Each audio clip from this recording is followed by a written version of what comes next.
उसके लिए चाय बना रहा है। आयरा हैरान होकर पूछती है, कामयार ये सब क्यों? कामयार मुस्कुराते हुए कहता है, आयरा, मैंने तुम्हारे साथ बहुत गलत किया है। अब मैं तुम्हें खुश रखना चाहता हूँ। आयरा की आंखों में आंसू आ जाते हैं, लेकिन वह कुछ नहीं कहती। दूसरी तरफ फरिया जेल से बाहर आती है और अपने भाई से मिलती है। फरिया अपने भाई से कहती है, कामयार ने मेरी जिंदगी बर्बाद कर दी, अब तुम्हें उससे बदला लेना होगा। फरिया का भाई कहता है, चिंता मत करो बहन, मैं कामयार और आयरा की जिंदगी में ऐसा तूफान लाऊंगा कि वह कभी खुश नहीं रह पाएंगे। शाम को कामयार आयरा को पार्क घुमाने ले जाता है। दोनों पार्क में बैठकर बात कर रहे होते हैं। कामयार आयरा से कहता है, आयरा, मुझे पता है मैंने तुम्हारे साथ बहुत जुल्म किए हैं, लेकिन मैं तुम्हारे बिना अधूरा हूँ। प्लीज मुझे एक मौका दो। आयरा चुप रहती है। कामयार कहता है, आयरा प्लीज कुछ तो बोलो। आयरा धीरे से कहती है, कामयार मुझे वक्त दो, मैं अभी कुछ नहीं कह सकती। तभी अचानक एक अनजाना आदमी कामयार के पास आता है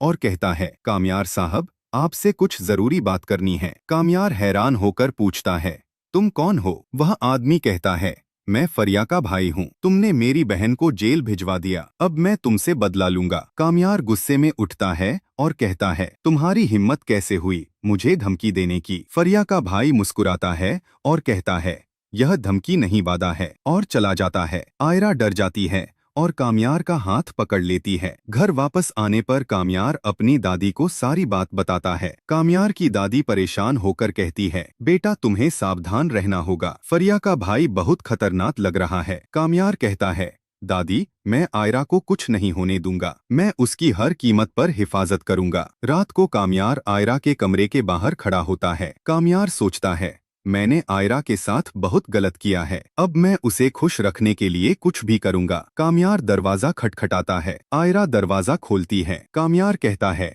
आयरा, मैं तुम्हारे लिए एक वादा लेकर आया हूँ। आयरा हैरान होकर पूछती है, कौन सा वादा? कामयार कहता है, आयरा, मैं वादा करता हूँ कि अब मैं कभी तुम्हारे ऊपर शक नहीं करूंगा, कभी तुम्हें तकलीफ नहीं दूंगा, तुम मेरी जिंदगी हो। आयरा की आंखों में आंसू आ जाते हैं। अगले दिन सुबह अचानक खबर आती है कि फरिया जमानत पर जेल से बाहर आ गई है। कामयार यह सुनकर एकदम से परेशान हो जाता है। कामयार सोचता है, अब फरिया और उसका भाई मिलकर क्या करेंगे? तभी आयरा के फोन पर एक अनजाने नंबर से मैसेज आता है। मैसेज में लिखा होता है, आयरा, अगर तुम अपनी और अपनी बच्ची की सलामती चाहती हो तो कामयार को छोड़ दो, नहीं तो अंजाम बहुत बुरा होगा। आयरा मैसेज पढ़कर कांपने लगती है। उसके हाथ से फोन गिर जाता है। कामयार फौरन आयरा के पास आता है और पूछता है, आयरा क्या हुआ? तुम इतनी डरी हुई क्यों हो? आयरा कांपते हुए कामयार को फोन दिखाती है। कामयार मैसेज पढ़कर गुस्से में आ जाता है और कहता है,